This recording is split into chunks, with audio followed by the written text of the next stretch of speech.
Boa noite, pessoal. Então, acho que a gente já pode começar. A gente está com um número bem legal, bastante gente entrando aqui no nosso workshop.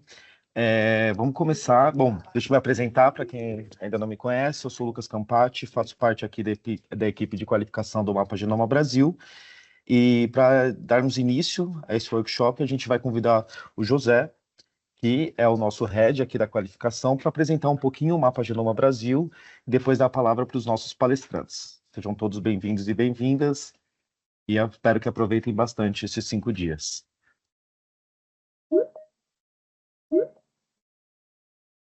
Bom, pessoal, boa noite. Esse é um segundo workshop que estamos aqui apresentando dentro do nosso segundo triênio do PROAGE Mapa Genoma Brasil. O primeiro foi um encontro muito interessante que a gente conseguiu desenvolver. A partir desse workshop, a gente conseguiu trazer para esse triênio um curso sobre bioinformática. E agora estamos trazendo aqui a segunda edição de Bioinformática, Análise e Interpretação de Dados em Medicina Genômica. Ficaremos aqui com vocês essa semana inteira, então vai ser um momento muito produtivo. Temos 4 professores aqui que atuam com a gente dentro do projeto do Mapa Genoma Brasil, e esse é mais um produto que estamos entregando aqui dentro do nosso projeto. Então aproveitem, mandem suas perguntas, tirem suas dúvidas aqui com o nosso time. Teremos aqui uma semana de trabalho, de parceria, de aula com vocês, e que vai ser muito interessante a gente poder estar aqui esses 5 dias compartilhando o conhecimento adquirido e construir novos com vocês. Então aproveitem e sejam todos e todas bem-vindos, e uma boa noite, uma boa aula.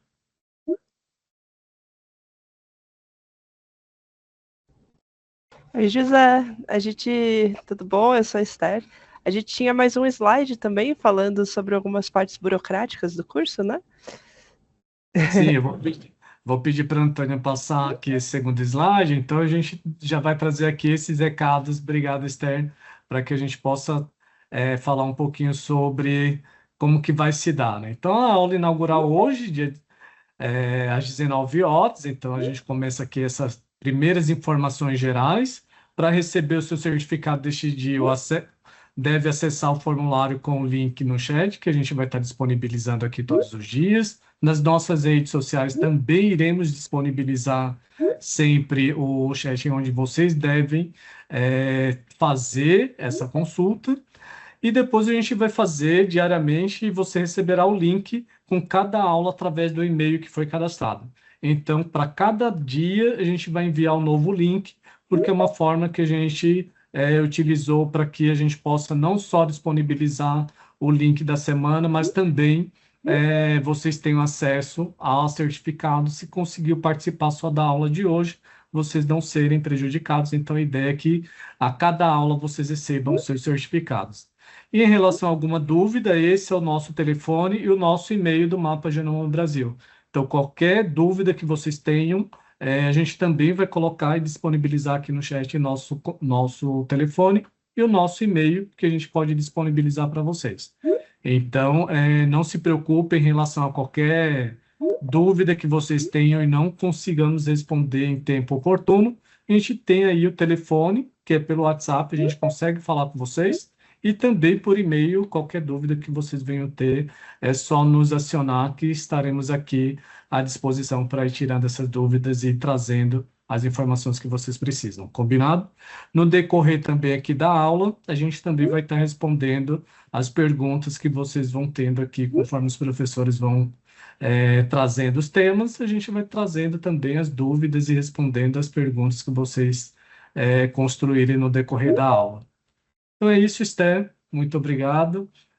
Vou passar aqui, então, a palavra para você e boa aula a todos. Obrigada, André. Obrigada, Lucas, pelo todo o apoio. Queria parabenizar a BP pela iniciativa. Cientistas já gostam de falar sobre suas coisas, e agora falar de bioinformática para tanta gente de forma gratuita é com certeza um privilégio. Então, o nome do nosso workshop é Bioinformática, Análise e Interpretação de Dados em Medicina Genômica. Hoje é o nosso primeiro dia, teremos mais, que bom. Então, hoje temos aí o panorama geral com especialistas. E eu vou falar a programação do workshop de maneira geral. Então, hoje é o panorama geral com especialistas. Amanhã, dia 9, terça, Fundamentos de Medicina Genômica com Vitor Fernandes. Depois, na quarta, Análise e Interpretação da Transcriptômica com o Léo. Dia 11, quinta, Instrumentação da Proteômica com a Angélica Nakagawa. E na sexta-feira, dia 12, Visualização de Dados em R com Esther, que sou eu. A gente deixou aqui um QR Code. Se vocês puderem, por favor, responder quem é você, qual é a sua formação acadêmica, para a gente conhecer um pouco melhor do nosso público e talvez conseguir direcionar melhor os próximos dias do workshop.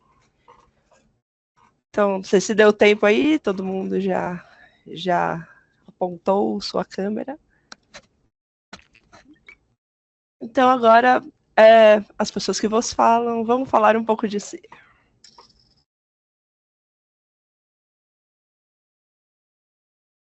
Angélica, acho que você está mutada. E assim, é que eu estava vendo aqui a formação acadêmica, não sei se todo mundo conseguiu pegar o QR Code, mas vamos lá?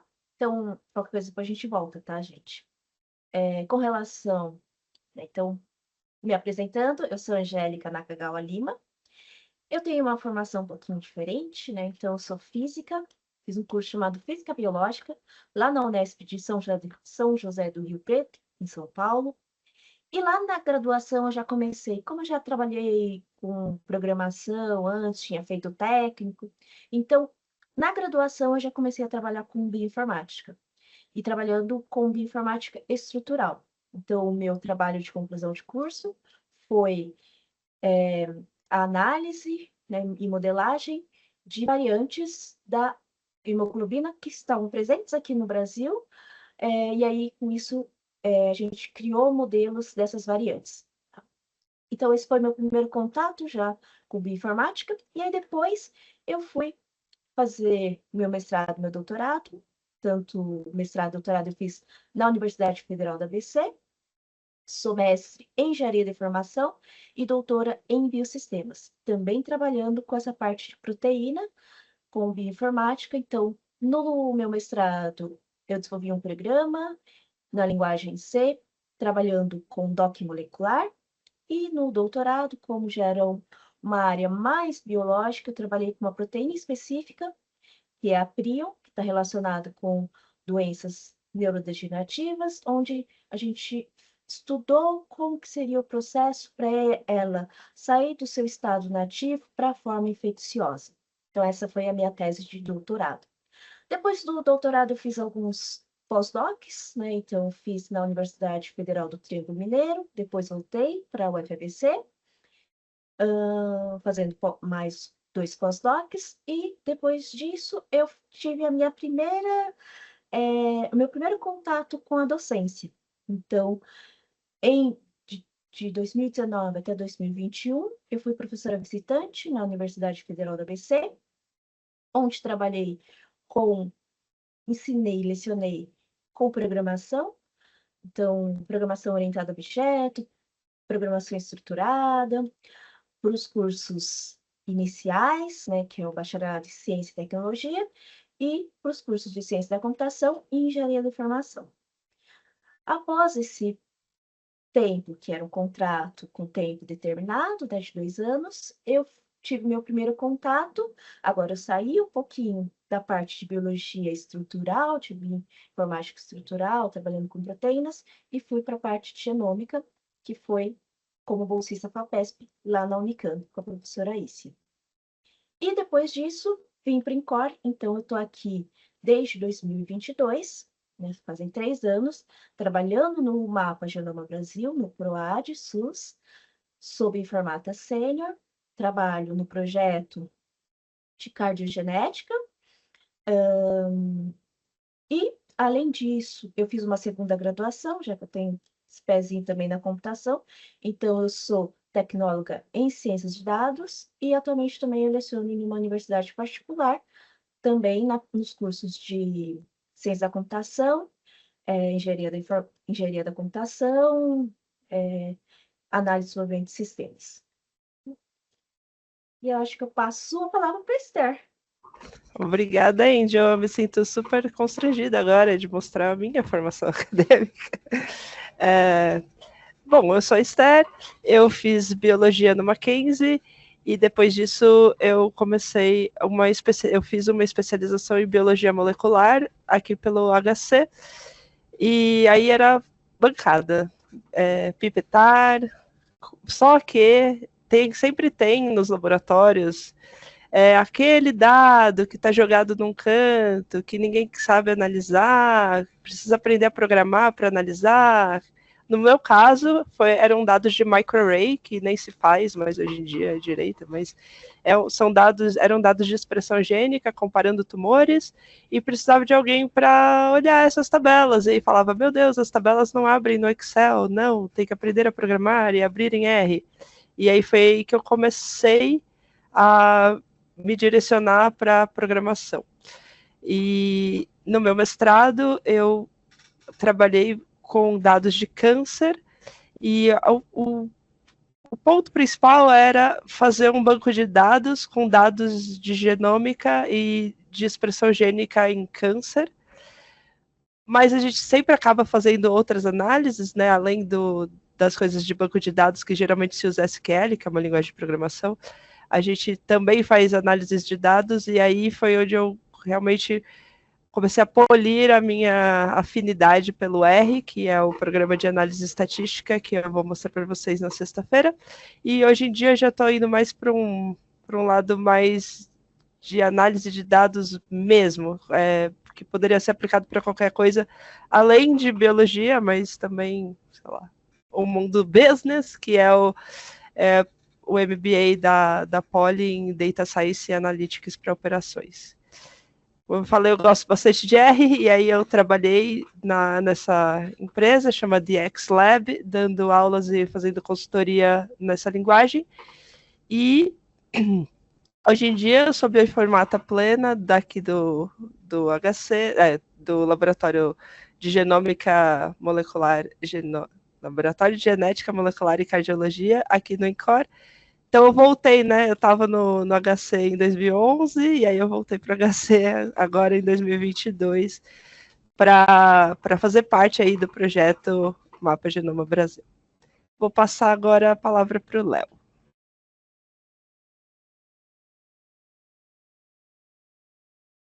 Boa noite, pessoal. Tudo bom? Eu sou o Léo. Em primeiro lugar, gostaria de agradecer muito a oportunidade para o José e para a equipe da Beneficência Portuguesa. E é um prazer estar aqui com vocês. Eu sou o Léo, eu sou biólogo raiz, fiz graduação em Ciências Biológicas e desde o começo da graduação eu tive interesse em seguir na carreira científica e no começo eu era de bancada também, assim como da Esther. Então eu acabei fazendo uma iniciação científica no Instituto Butantan, trabalhando com interação de peptídeos antimicrobianos de serpente com membranas artificiais. Acabei fazendo uma colaboração com o Instituto de Física lá da USP e fazia os testes diretamente em membranas modelo. E foi uma oportunidade muito interessante, mas eu saí um pouquinho da parte de biofísica de membrana e fui mais para a parte de imunologia de serpente, um pouquinho de evolução molecular no meu mestrado, que também foi no Instituto Butantan em 2015. E aí eu fui fazer a bioprospecção, que é buscar peptídeos antimicrobianos ou genes de peptídeos antimicrobianos no genoma da serpente. E essa estava estudando a jararaca na época e ela não era muito bem estudada, não tinha dados de sequenciamento de DNA de larga escala da jararaca, então ainda havia muitas dúvidas sobre os genes que estavam presentes nela, e esses peptídeos antimicrobianos são muito interessantes pelo potencial de uso clínico também.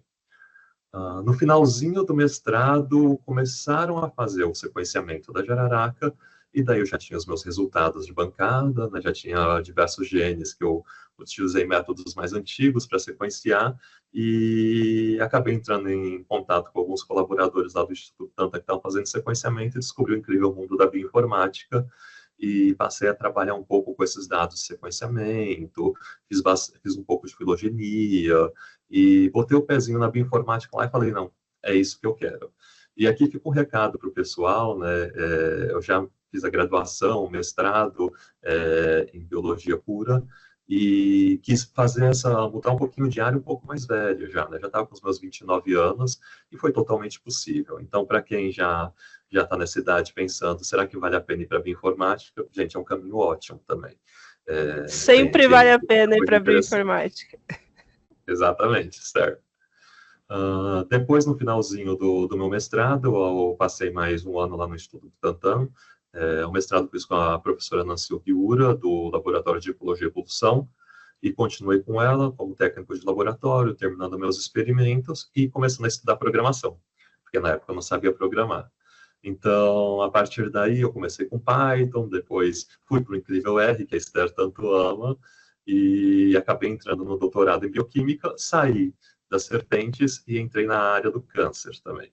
Então, fiz meu todo o finalzinho do doutorado agora, fiz tudo em R também, e eu trabalhei muito com redes de coexpressão em câncer. O que são as redes de coexpressão? Basicamente, a gente analisava o RNA de vários pacientes diferentes e via, dentre esses pacientes, quais correlações entre diferentes tipos de genes, né, de RNAs, entre eles. E aí a gente conseguia mais ou menos caracterizar os padrões de expressões e relacionar diferentes grupos. E assim a gente inferia funções de RNAs que não estavam descritos na literatura ainda. Foi muito interessante o doutorado também, que estou finalizando agora. Eu consegui fazer um pacote, um programinha que dá para fazer essas redes de coexpressão diretamente no navegador, então não precisa programar. Essa parte de acessibilidade, para quem quer entrar na bioinformática, mas não quer programar, é muito importante também. A gente tem muitas ferramentas disponíveis. Em 2024, eu fui convidado aqui a entrar no laboratório, aqui no INCOR também, no laboratório de cardiologia molecular e genética, sobre o professor Krieger. No doutorado eu fiz no LAPIC, que é no Instituto de Química da USP, também com o professor Eduardo Reis. E ainda estou lá, e ao mesmo tempo, em 2024, eu entrei aqui com o professor Krieger no laboratório de cardiologia molecular e genética.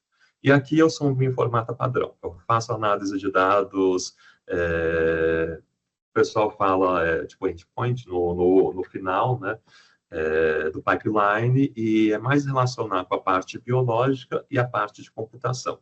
Então, nesse sentido, é muito importante ter um background forte de biologia, entender como que a biologia molecular funciona, entender a bioquímica das moléculas, o que são vias de sinalização, para relacionar tudo isso com a interpretação de dados e análise dos dados, né, utilizando esses programas. Então, esse background de biologia é muito bem visto também, essa parte bioquímica também é muito bem visto na área de bioinformática. E aqui eu trabalho com análise de dados, microarray, transcriptoma. Recentemente eu comecei a trabalhar com epigenômica também, né, que são análises de dados de epigenética, que não são do DNA, mas são das marcações do DNA, como das histonas, e também são carregados entre gerações, de certa forma, né? E agora acho que eu posso passar a palavra de volta a Esther. Obrigada, Léo. Agora quem vai nos se apresentar é o Vitor. Ele precisa de acesso da câmera. Acho que agora deu. Vocês estão me ouvindo? Estou te ouvindo. Boa. Bom, pessoal, boa noite. Primeiramente, gostaria de agradecer também o José e a equipe, né, por participar aqui, falar um pouco da minha trajetória. Meu nome é Vitor Fernandes de Oliveira, eu sou biólogo também de formação, raiz, igual esse aí, o Léo. Era biólogo pé sujo, né, trabalhava em campo, para depois começar a trabalhar no laboratório, enfim, com genética, com biologia molecular. Fiz a licenciatura e o bacharelado na Universidade Federal de Ouro Preto, e depois que eu, né, passei por alguns... Eu trabalhava muito com zoologia, com herpetologia, né, depois fui trabalhar com biologia molecular, e fiz o meu mestrado lá em biotecnologia, trabalhando com microRNAs, né, que são RNAs não codificantes, do Schistosoma mansoni, né, o parasito, né, causador da esquistossomose. Então, a gente queria entender um pouco a regulação da expressão gênica, né, todo o transcriptoma também desse parasito, como que ele regulava ao longo dos seus estágios evolutivos.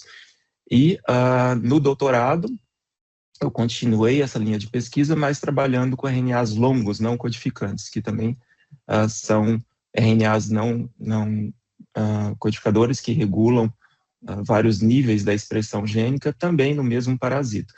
E durante o mestrado e doutorado eu sempre fui muito mais de bancada, mas fui trabalhando mais essa questão híbrida, trabalhando com dados de bioinformática, né? E no doutorado eu tive a oportunidade de ir fazer um sanduíche na Alemanha, em Berlim, no Instituto Max Planck, de genética molecular, onde realmente aí eu comecei a trabalhar com Perl, na linguagem de programação, para depois ir para Python, né? Mas na época o Perl tinha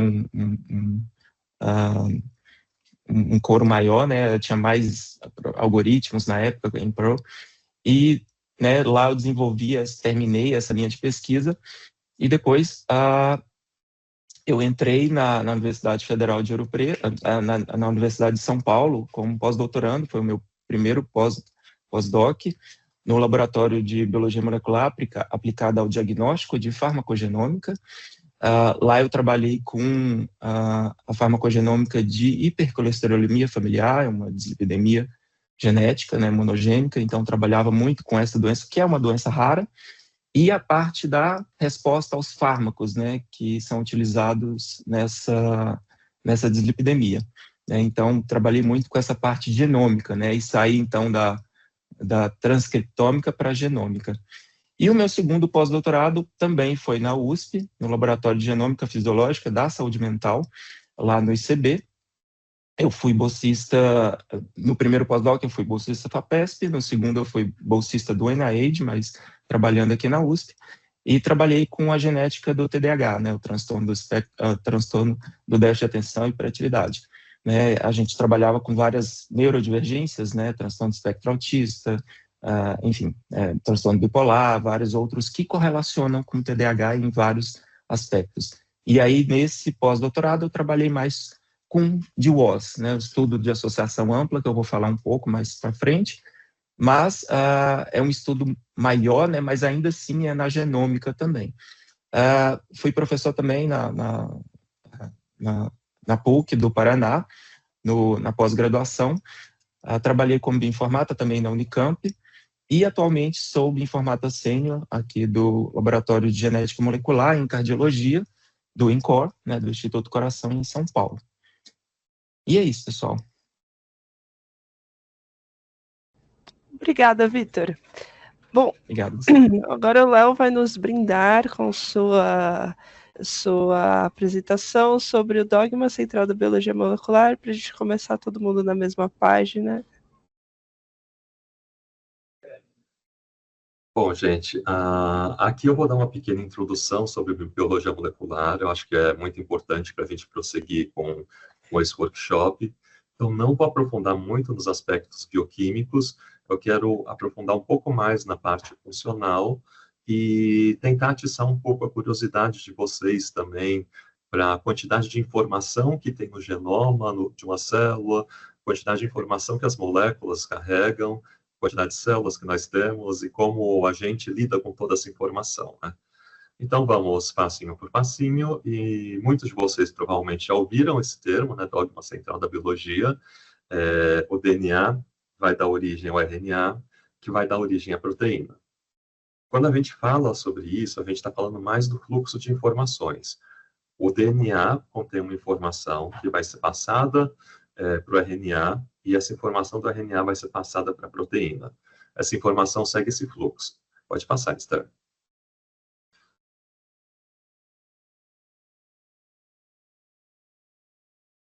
Certo. E esse fluxo era descrito como unidirecional. Então, o DNA ele pode sofrer a replicação e dar origem a mais DNA, assim as células se dividem, e esse DNA ele vai sofrer o processo de transcrição que vai dar origem ao RNA, e esse RNA, essa molécula de RNA, vai sofrer o processo de tradução, através do mecanismo de tradução, acho que fica melhor dito assim, ele vai gerar uma proteína. Isso é a forma clássica. Agora, vamos explicar um pouquinho melhor o que é o DNA, o que é o RNA e o que é a proteína, antes de explorar um pouco mais as possibilidades e explicar para vocês como que eles são vistos, como esse dogma central é visto nos dias de hoje. Pode passar, Esther. Um paralelo que eu gosto muito é o DNA como um livro de receitas. Imaginem que o DNA é um livro de receitas. Esse livro é muito importante e ele não pode sair da biblioteca. Se você quer fazer uma receita, você vai ter que ir para a biblioteca, levar o seu papelzinho e vai copiar a página da receita que você quer. Então, você vai ter todas as receitas nesse livro, você quer fazer uma receita, você vai copiar só uma página. Esse é o RNA. Sua página pode sair da biblioteca. Sua página pode ir para a cozinha. Então, você vai levar a sua página para a cozinha e lá você vai poder cozinhar sua refeição, que vai ser sua proteína, que vai compor um banquete de refeições, que aí sim a gente começa a trabalhar com a parte funcional das proteínas que acabam fazendo as coisas. Então, o produto final vai ser a proteína. Então, vamos falar um pouquinho sobre esse livro de receitas. Pode passar, Esther, por gentileza. Sem entrar nos aspectos bioquímicos da molécula, o DNA é composto por uma dupla fita, são 4 nucleotídeos, e uma característica muito importante para explicar por que ele é um livro de receitas que vai ficar no núcleo guardando essas receitas, é a estabilidade dele. Ele é uma molécula bem estável, principalmente comparando com as moléculas biológicas. Ele sobrevive a flutuações ambientais, sobrevive a flutuações de temperatura. Ele pode ser replicado com alta fidelidade com a maquinaria molecular da célula. E quando ele é danificado, ele pode ser reparado. Em muitas vezes dos casos, o reparo é super preciso também. Em alguns danos, não tanto, mas cai mais na parte de exceção. Essa estabilidade é tão interessante, pode passar, que existe uma área chamada paleogenômica, que basicamente é possível tirar amostras de polpa de dentes ou de alguns ossos de organismos, esqueletos, restos mortais que viveram há milhares ou até milhões de anos, e ainda assim é possível ler esse DNA que está presente. Tudo bem, ele se fragmenta, a meia-vida dele é cerca de 400 e poucos, 500 anos. A cada 500 anos ele vai degradar 50%, mas mesmo assim, quando você consegue ler tudo, analisar, correr o pipeline direito, você consegue extrair informação preciosa. Inclusive, em 2022, eu peço perdão por destruir o nome dele, mas eu creio que é Svante Pabo. Ele ganhou o Prêmio Nobel de Fisiologia, Medicina, explicando um pouco da evolução humana, principalmente desses hominíneos extintos, que são os parentes do Homo sapiens, que somos nós, são os parentes neandertais e denisovas. E ele fez tudo isso sequenciando o DNA de polpa de dentes, de espécies que foram extintas acho que a mais antiga tem 400 mil anos, a amostra mais antiga tem 400 mil anos atrás. E é possível extrair o DNA e analisar isso. Pode passar.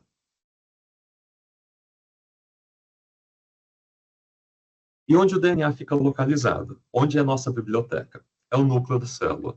Então, aqui à esquerda, nós temos a representação de um núcleo da célula. Dentro temos os nossos cromossomos.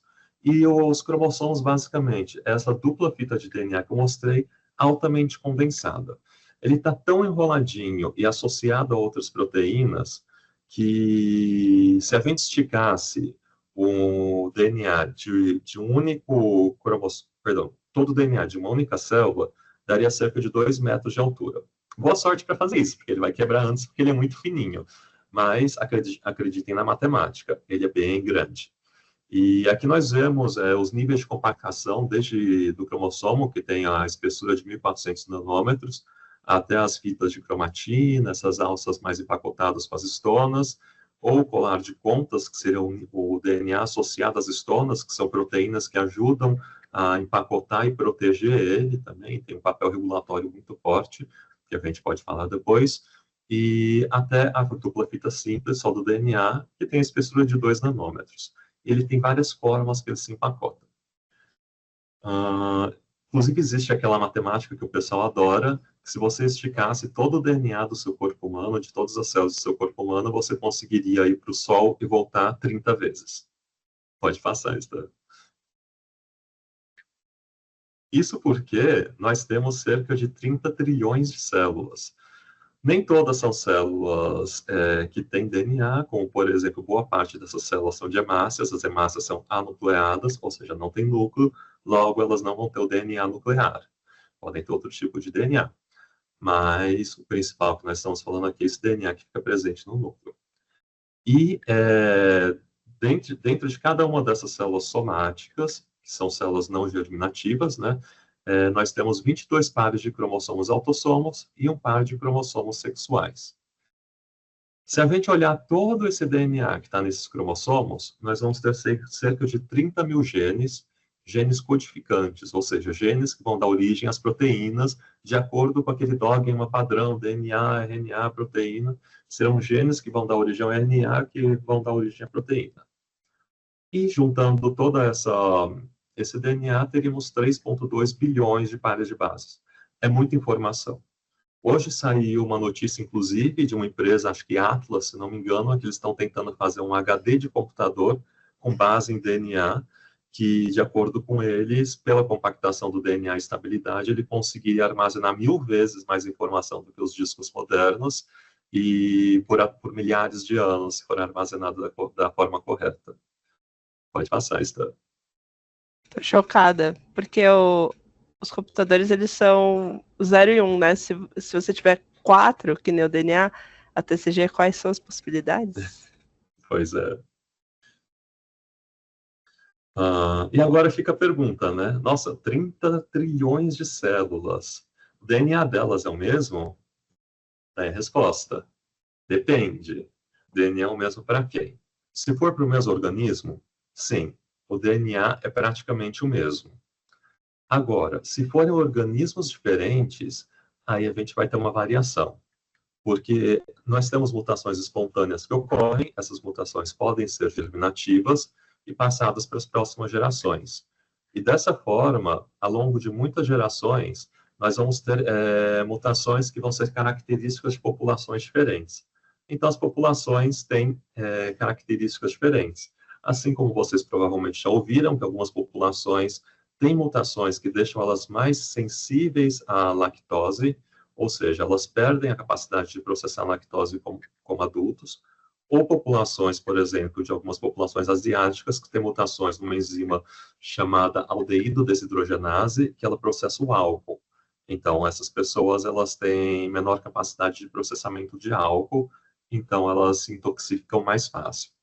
Aqui eu trouxe um exemplo para vocês de um artigo, ele é um pouco antigo, mas ele é clássico da área, né? Que eles pegaram o genoma de diversas pessoas, de populações europeias, e aqui fica uma crítica também, a genômica basicamente é europeia.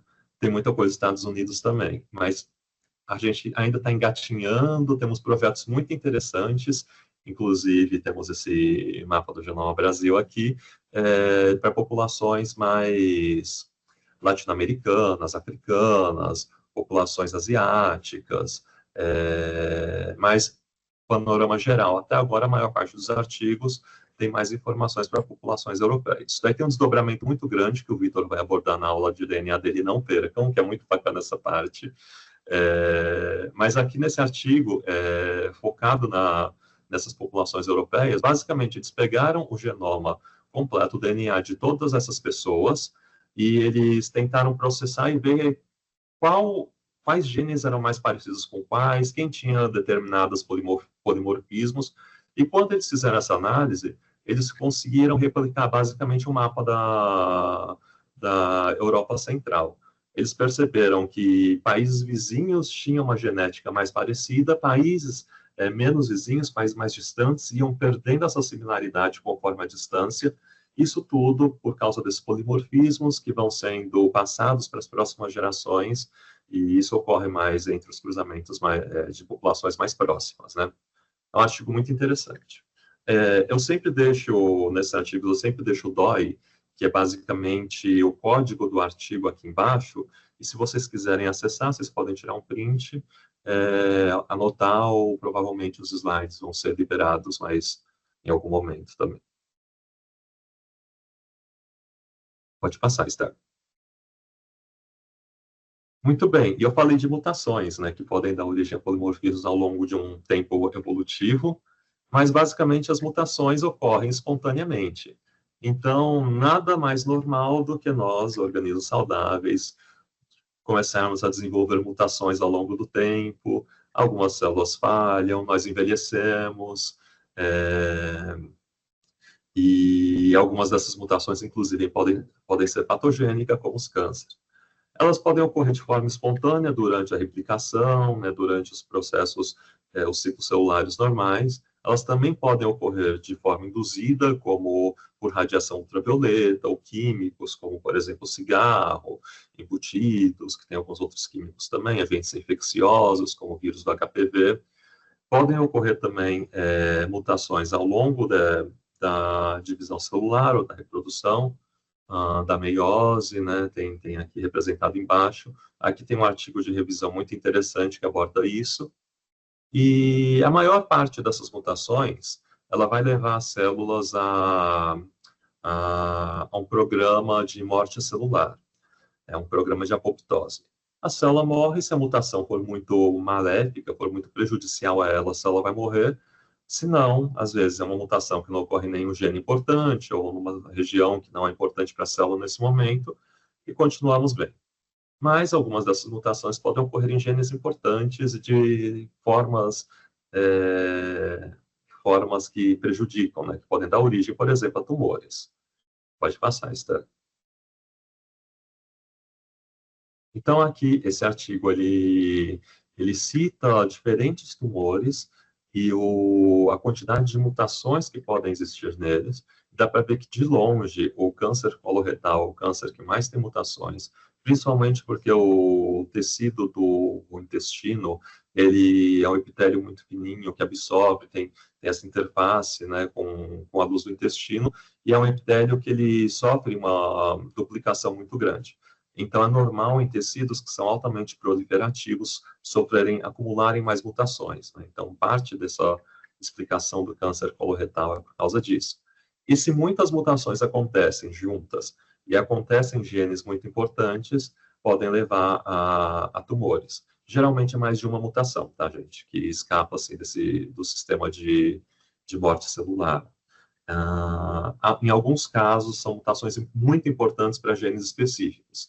E daí essas podem levar a tumores também, mas geralmente é mais de uma mutação em um grupo de células que vai acabar criando um ambiente muito estressante para as células, cheio de radicais livres, ou hipóxia, né, e vira uma bola de neve. Temos também mutações induzidas aqui nesse artigo, como, por exemplo, câncer de pulmão, que o cigarro é um agente mutagênico muito forte, e temos outras mutações que podem ser espontâneas também. Pode passar. De DNA, eu acho que a parte importante de introduzir é essa. A gente vai adicionar uma camada de complexidade mais tarde, mas por enquanto vamos passar para RNA, que, diga-se de passagem, é a molécula com que eu mais trabalho e a minha molécula favorita, não só por sua flexibilidade, mas por estar exatamente entre o DNA e a proteína. Ela é capaz de fazer muitas coisas interessantes, e é descritas algumas moléculas de RNA que, inclusive, têm atividade enzimática, e aqui, até agora, para vocês, eu só estou falando o DNA e o RNA carregam informação para a proteína fazer as coisas, mas não, tem muito mais coisa atrás disso. Mas vamos lá, básico do RNA. Pode passar, Esther. Seguindo aquele nosso paralelo, né, o RNA, ele é a cópia do nosso livro, da nossa receita de interesse. Então, vamos lá na biblioteca, no núcleo da célula, levamos nosso caderninho e copiamos nosso caderninho, é o RNA. Então, essa página com essa receita de interesse, que a gente pode levar para a cozinha, que é o citoplasma, que é onde os nossos pratos vão ser feitos, ou seja, nossas proteínas. Pode passar. Angélica, no fim tudo acaba em proteína. Você tem um bom argumento também, mas os RNA são importantes. Eles fazem mais coisas do que só passar informação. Vou falar para vocês mais tarde. E o RNA, o DNA é uma dupla fita. O RNA, ele geralmente é uma simples fita que vai ser traduzido numa proteína, e ele não só tem esse formato de RNA mensageiro, que é essa instrução para produzir a proteína, como, por exemplo, ele pode compor seu RNA ribossomal e compor os ribossomos, lembrando que os ribossomos é um complexo de RNA e proteínas, são riboproteínas, ou também os RNAs transportadores, que são importantes para fazer proteínas, e tem outras formas que eu falo mais para frente também.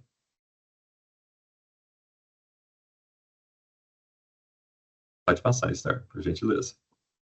E aqui uma coisa interessante, né? A gente já tem a comparação de 2 genes no nosso DNA, gene A e gene B, que vão produzir uma quantidade diferente de transcritos. Aqui à esquerda nós temos 5 fitas de RNA mensageiro produzindo 25 proteínas, e à direita a gente tem uma fita só produzindo uma única proteína. Pode passar, Esther. Daí a gente fica pensando, né? Tudo bem, aqueles 30 trilhões de células do corpo humano têm o mesmo DNA, mas o RNA? Acabamos de ver que o mesmo RNA, que genes diferentes vão produzir RNAs diferentes, que podem estar em quantidades diferentes. E a sequência pode ser a mesma, mas as quantidades importam muito. Porque senão todas as células seriam iguais, né? Nós seríamos um bolinho de células iguais e não teríamos órgãos, não teríamos esqueletos, não teríamos perninhas para andar, nem nada. E como que isso se dá? Pode passar, Esther. Aqui eu trago um exemplo muito interessante para vocês. Se vocês quiserem entrar e brincar, principalmente quem está interessado em bioinformática, trabalhar um pouco com transcriptoma, é muito interessante que esse daí é um compêndio, o artigo está citado aqui embaixo, chama GTEx, que ele é um banco de dados de RNA relacionado com vários tecidos do corpo humano. E eles têm muita amostra e o banco é bem mastigadinho para a gente brincar. E se vocês colocarem um RNA qualquer, por exemplo, RNA de insulina, vocês esperam que, por exemplo, encontrem mais esse gene de insulina sendo mais expresso, ou seja, que esse RNA da insulina esteja mais presente em alguns tecidos do pâncreas do que do dedão do pé. Pode passar, Esther. Então, se a gente olha, eu entrei nesse banco de dados, fiz exatamente isso, procurei pelo gene da insulina, que é esse gene INS, e ele olhou em todos esses tecidos aí que estão no eixo X desse gráfico, encontrou ali pâncreas, um monte de gene de insulina sendo expresso no pâncreas. Essa escala esquerda, TPM, são transcritos por milhões, é uma forma de fazer a quantificação desse RNA. Então, não, os RNAs, eles podem ter a mesma origem, o mesmo livro de receita, mas cada vez que você vai fazer um prato, você vai usar RNAs diferentes. Você vai usar ingredientes diferentes, dependendo do prato que você quer fazer. Então, e tem outra coisa interessante também, que não só dos tecidos, mas do desenvolvimento. E é uma coisa muito estudada, as fases, pode passar, Esther, as fases de desenvolvimento de cada embrião, eles expressam RNAs em partes diferentes e em momentos diferentes. Como, por exemplo, esse padrão de expressão gênica em embriões de camundongos, a gente tem 10 genes muito importantes para o desenvolvimento aqui, e eles estão fazendo uma marcação, aí a gente está marcando as proteínas, mas lembrando que as proteínas, elas são resultado da expressão desse RNA, que esse mensageiro, ele vai ser traduzido, né, pelo ribossomo para as proteínas, e aí a gente tem a marcação mostrando que existem expressão em algumas regiões do embrião, em outras regiões não. Isso se vê também para os diferentes estágios de desenvolvimento. Tem outro painel, que é o próximo slide, que ele é sobre zebrafish também, que é um organismo modelo muito estudado. Pode passar. Aqui eu não coloquei o nome dos genes, mas é o mesmo esquema. Dá para ver que cada figura um gene diferente no embrião de zebrafish, sendo expresso em uma região diferente do embrião. Aí vocês pensam, pô, mas se existe essa precisão de expressão de um gene em cada tecido, em cada etapa, o RNA deve ser altamente regulado, né? Sim, ele é altamente regulado, são processos extremamente complicados, dinâmicos e presentes em muitos níveis. Então, fechando essa parte do RNA, né, o RNA, ele é uma máquina de regulação, basicamente, né, uma máquina muito regulada, que vai pegar esse mapa genômico aí e vai conseguir diferenciar entre esses diferentes tecidos, como, por exemplo, neurônios, cardiomiócitos, hepatócitos, ou mesmo células musculares. E, por fim, agora a gente fala um pouquinho das proteínas. Temos o nosso dogma central e proteínas, como a Angélica falou, tudo termina em proteínas, né? São as proteínas que fazem as coisas, ou sempre teve como se elas fizessem as coisas na célula, né? Elas têm atividade, elas são enzimas, elas são o scaffold, elas são o substrato, elas seriam as partes mais importantes. Mas hoje em dia a gente sabe que é um pouco mais complexo do que isso. Só um pouquinho. Pode passar.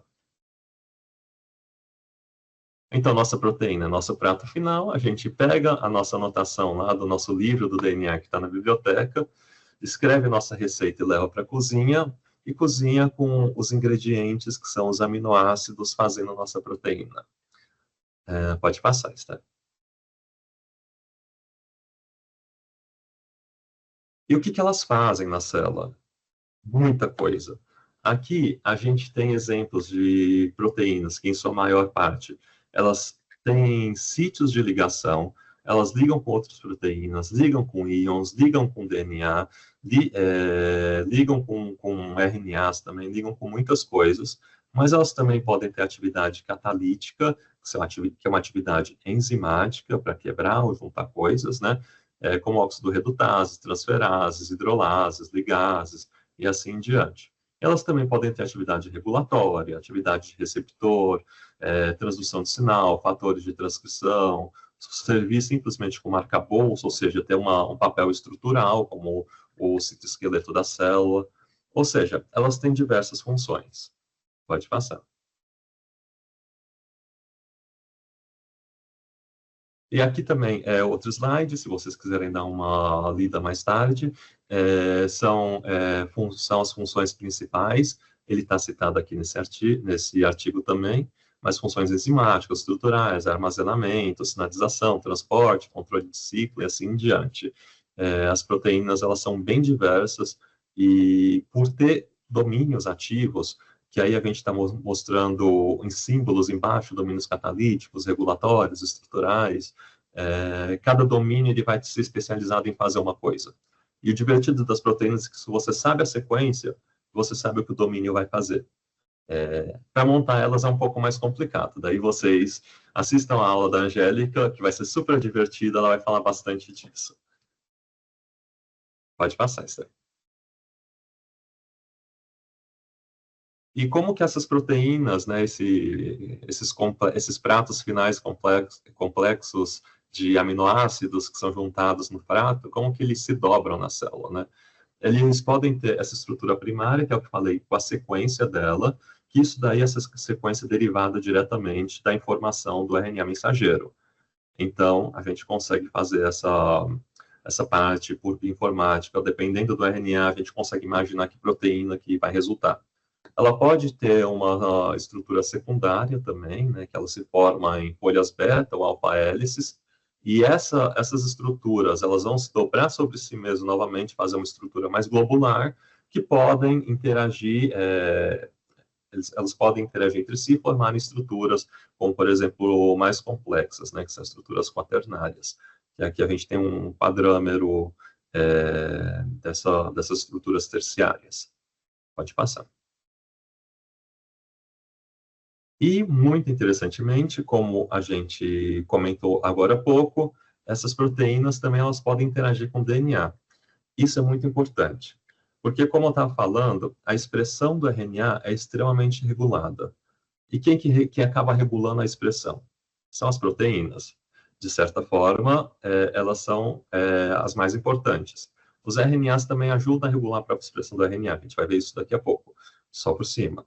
Mas as proteínas, elas podem servir, como a gente chama de fatores de transcrição, se ligando a sítios regulatórios do RNA, que são conhecidos como promotores, ou também como enhancers, ou como sítios inibitórios, e elas vão controlar se esse gene, esse DNA, vai produzir RNA, vai dar origem a RNA, através da RNA polimerase, ou não. Pode passar. E aqui, como a gente viu, né, se a gente vê que o RNA ele é expresso em diferentes tecidos, em diferentes etapas, de diferentes formas, que é uma coisa extremamente regulada, as proteínas também vão ser. Então, se a gente olha a localização da subcelular, a localização dentro da célula, de diferentes proteínas em diferentes células, a gente vai ver que ela também é extremamente regulada. E além desses processos de transcrição e tradução, que são os processos mais simples, nós temos várias etapas, como processos pós-transcricionais ou pós-traducionais, que ajudam a regular. Pode passar, Esther.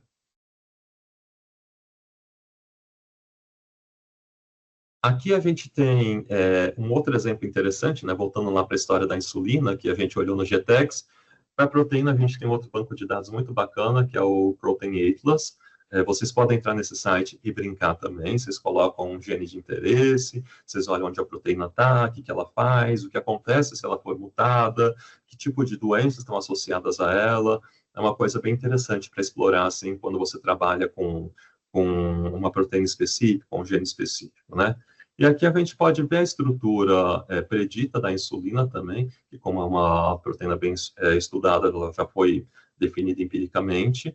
E aqui embaixo também nós temos uma marcação por imunohistoquímica das ilhotas pancreáticas, né, principalmente, que a gente vai ver que são as células beta que produzem essa insulina. E a gente está vendo as proteínas marcadas também. O Protein Atlas, ele tem toda essa informação. Pode passar, Esther. Então, aqui ele mostra também, no mesmo site, ele mostra onde está expressa, em quais órgãos a proteína de interesse está sendo expressa. Então, aqui a gente vê o pâncreas. E no próximo slide, pode passar. No próximo slide, a gente também tem um pouco mais de definição nessa marcação aí de imunofluorescência das células beta das ilhotas pancreáticas. Pode passar.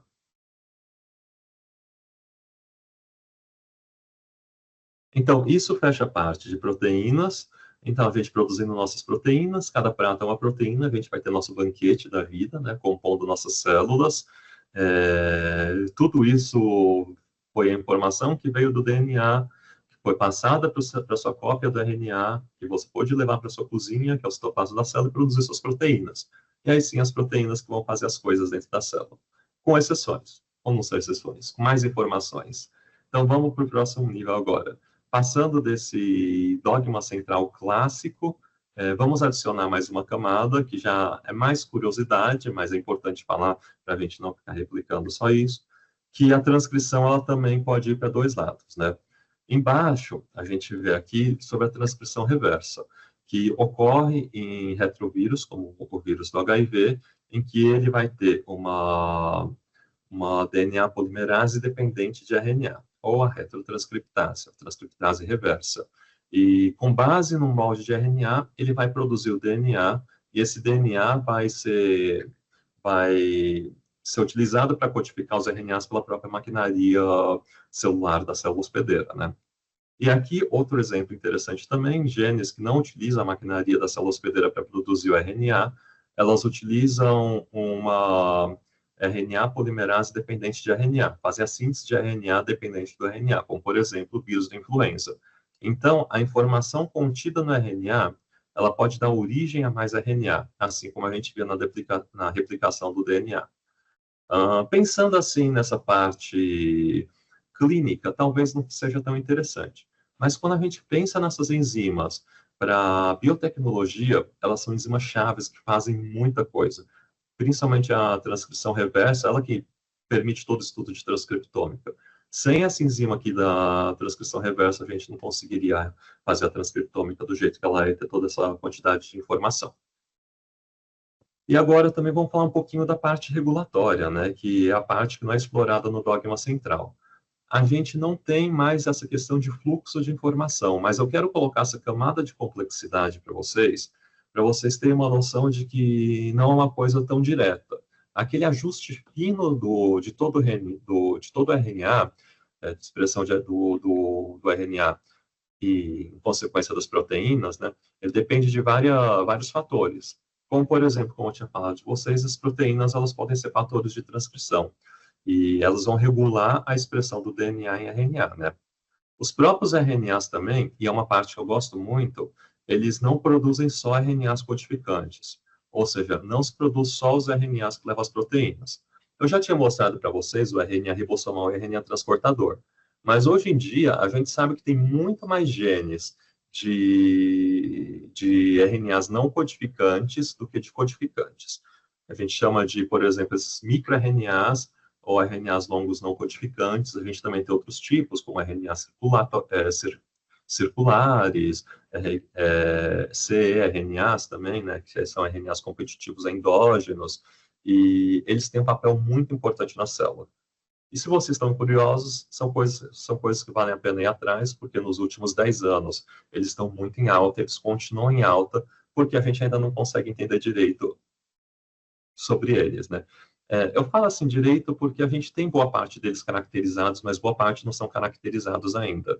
E como o RNA é muito específico, dependendo do tecido, dependendo do tempo, de repente, se a célula foi submetida a um agente estressante ou não, ela vai produzir um RNA, suponhamos um microRNA, um RNA longo não codificante, que vai acabar regulando a célula. E ele regula, assim, de infinitas formas. Ele pode ser estrutural, pode se ligar aos fatores de transcrição, podem regular o próprio RNA, podem regular o próprio DNA. Então, são moléculas com espectro muito amplo que estão sendo bastante estudadas e estão sendo muito centrais na biologia celular também.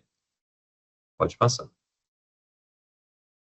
E outra parte muito importante, que o Vitor vai falar também um pouquinho, é sobre o epigenoma, né? Como eu mostrei o DNA para vocês mais cedo, quando ele se enrolava, existem as histonas. São octômeros de histonas, são proteínas que ajudam a estabilizar o RNA, mas ajudam a regular também.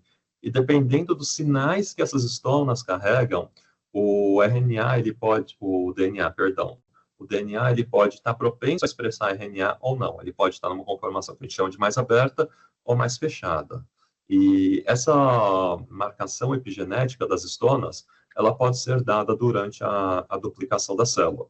Então, sim, o epigenoma também carrega informação. Ela é muito mais dinâmica do que o DNA, porque essas marcações podem mudar, mas elas podem ser passadas para as outras células também, né, para células filhas. E aqui, tipo, como as outras moléculas, os outros níveis, né, como a RNA e as proteínas interagem com o epigenoma, podem ser através de mediadores, de arcabouços estruturais, né, no caso de RNA, videm aqueles RNAs longos não codificantes, que eles são muito importantes, ou as proteínas também, né, que elas podem fazer diretamente as modificações de histonas, como metilações, as HDACs, que fazem metilações de histonas, ou a demetilação, elas têm uma classe muito grande de proteínas que interagem com esse nível epigenético. Pode passar. E daí agora vocês viram, né, que não é tão simples como o DNA da origem ao RNA, que dá origem à proteína, e é isso. Tem muitas camadas de complexidades, tem ajustes muito finos, e quando a gente olha, por exemplo, um organismo de 30 trilhões de células, quantas células vai ter cada tecido, cada órgão, né? Ou se você quiser olhar diversos pacientes, quantas células você vai estar analisando, quantos genes, né, a partir daqueles 30 mil só de genes codificantes você tem que analisar para conseguir ter sua resposta. São muitos. É uma complexidade muito grande. E a bioinformática pode passar, Esther. A bioinformática vem aí para resolver esse problema, que agora eu vou passar a bandeira, né, para explicar um pouquinho sobre a bioinformática, mas ele ajuda a gerenciar toda essa grande quantidade de informação que a gente tem nas células. Obrigada, Léo. Agora, com esse desafio, né, de lidar com tanta informação em uma escala tão grande, vem aí nasce a ciência da bioinformática. Bom, vamos ver o resultado da nossa enquete. Nós temos muitos biomédicos e biólogos, pouca gente da computação, um pouquinho da enfermagem. Então tá, vamos tentar manter aí esse foco, né, nas questões mais próximas a nós, biocoisas, e o pessoal das exatas nos perdoe, vocês estão subrepresentados. Chamem seus amigos para os próximos dias do workshop, quem sabe vocês se interessam. vocês são muito cobiçados na bioinformática e muito bem-vindos também. Bom, vamos voltar aqui e falar sobre a bioinformática. Então, já vimos aí que não temos uma tarefa tão simples pela frente, e por isso a bioinformática tem essa característica de ser uma ciência muito interdisciplinar. É gente da computação, da química, bioquímica, biologia, estatística, matemática, engenharia, e quem mais quiser. Na verdade, nós não somos exigentes, tem a física também, enfim. Então, tá, a gente tem essa característica de ser uma ciência interdisciplinar, que desenvolve métodos computacionais e ferramentas de software para a compreensão de grandes volumes de dados biológicos de alta complexidade. Eu destacaria aqui que o armazenamento e a análise são assim, os desafios, né, dada a escala. Então, eu dividi aqui a bioinformática em 3 temas, digamos assim. Análise de sequências, predição de estruturas 3D e desenvolvimento de ferramentas e bancos de dados. Então, análise de sequências para começar. A gente, conforme as técnicas experimentais foram avançando, nós nos tornamos capazes de sequenciar, aqui está DNA, mas pode ser RNA também, a gente consegue sequenciar em grande escala material genético de células e sair dessa máquina aí, com a mágica que for lá dentro, com gráficos, com informações de nucleotídeos. E aí, cabe a nós saber o que estava acontecendo nessas células e montar tudo de volta. Quando esse dado sai da máquina, aí que começa o desafio para a gente. Um processo de análise de sequências de sequenciamento, que vocês vão ver ao longo dos dias aí, mas eu quero só deixar um vislumbre aqui, é toda uma área de estudo. A gente precisa, dado o dado de entrada, né, a gente tem que comparar esse dado com as anotações de genomas que já existem, que já foram feitas, ou criar uma nova. A gente tem um pré-processamento dessas amostras, a gente tem o alinhamento, que quer dizer... Deixa eu só voltar aqui. Essas máquinas, elas geram leituras muito curtas, pedacinhos de 150 nucleotídeos de leitura. E aí, imagina montar um quebra-cabeça do DNA inteiro, que o Léo falou lá, que tem 2 metros de longura, e você descobrir aonde no genoma esse seu pedacinho de 150 bases encaixa. Esse é o desafio do alinhamento. Existem vários softwares que fazem isso. Quanto mais rápidos eles forem, melhor, porque é uma tarefa demorada.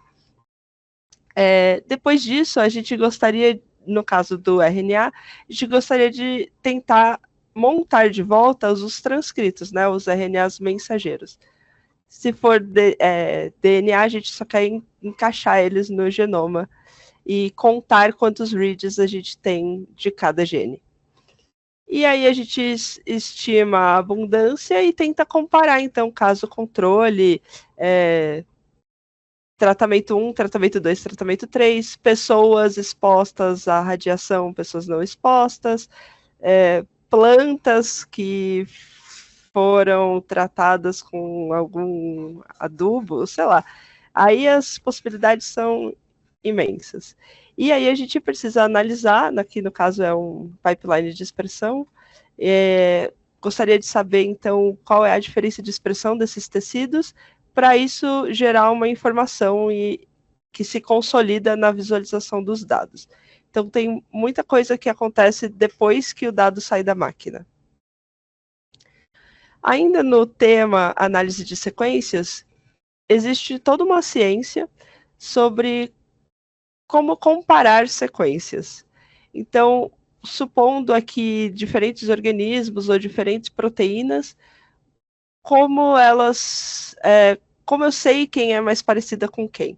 Então, aqui a gente pode ver posições que têm um grande consenso, elas estão marcadas numa mesma cor, e aí quem diverge dessa ele marca em branquinho, nesse caso aqui, e aí as ferramentas que fazem esse alinhamento de sequências, elas têm que ter alguns parâmetros. Por exemplo, vale a pena eu abrir um buraco na minha sequência? Ela vai encaixar melhor dali para frente? E isso tudo tem umas tabelas de comparação e como se fazer, existem vários algoritmos para isso. E no final você tem um score e um alinhamento ótimo, e você pode usar isso para definir quão diferentes essas proteínas são, ou até inferir informações evolutivas e dispersão dessas sequências ao longo da história genética dos organismos. Aqui é um exemplo de proteína, mas dá para fazer com DNA e RNA também. Tá, então eu falei das análises de sequências visualmente, agora é só para formalizar em texto. Na área de análise de sequências, nós temos, então, principalmente sequenciamento de DNA e RNA e os algoritmos envolvidos para fazer isso. Temos a questão da anotação genômica, que é a identificação computacional de genes, regiões regulatórias e outras características. Então, baseado na sequência do DNA, eu posso tentar prever se ali tem um gene ou não, se aquilo poderia ser uma janela de leitura de uma proteína ou não, e assim por diante. E aqui, isso a gente deve falar ao longo do curso, então eu vou dar um exemplo de uma coisa que nós não vamos falar ao longo do curso só hoje.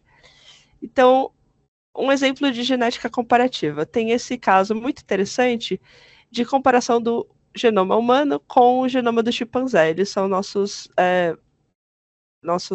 parentes mais próximos. Então, tem 98% de similaridade no genoma. Então, tem esse interesse em saber o que tem de diferente, né? Tem tanta coisa igual, o que é diferente? Então, fizeram um alinhamento das sequências dos gene a gene, dos humanos e dos chimpanzés, e estavam procurando o que nos faz humanos. Então, genes ou informações, né, sobre a capacidade de andar eretos, o cérebro significativamente maior e a linguagem muito complexa. Com esse tipo de análise foram identificadas regiões aceleradas humanas, que são essas HARs em inglês, né? E aí, dentre os genes identificados nessas HARs, eles acharam esse FOXP2, e ele está ligado à fala e à linguagem nos seres humanos. Então, ele é altamente conservado em todos os mamíferos, mas quando vai chegando do chimpanzé, já é um pouquinho diferente do rato, e o nosso já é diferente do chimpanzé. Então, nós temos duas alterações pontuais em comparação com a do chimpanzé, que devem ter ocorrido depois na separação da linguagem humana, com a do ancestral em comum, né, com o chimpanzé, e esse gene pode ter desempenhado um papel crucial no desenvolvimento da linguagem complexa nos humanos. Com essas informações, depois eles procuraram informações de pessoas que tinham mutações ou alguma forma de alteração no gene FOXP2 e viram que realmente isso leva a problemas do desenvolvimento da fala e da linguagem. Então, fica aí esse exemplo de como a genética comparativa é muito interessante. Embora nós não vamos falar dela, mas no nosso workshop. Bom, outro caso muito interessante, outra área da bioinformática que é muito interessante mesmo e tem a ver com a análise de sequências, é a metagenômica. Então, a gente sabe que existem muitos micro-organismos, mas dos que a gente consegue estudar em laboratório, cultivar e estudar em laboratório, é menos de 1%. Então, a maior parte a gente nunca vai ver numa placa de Petri, porque eles só não são capazes de crescer nesse ambiente.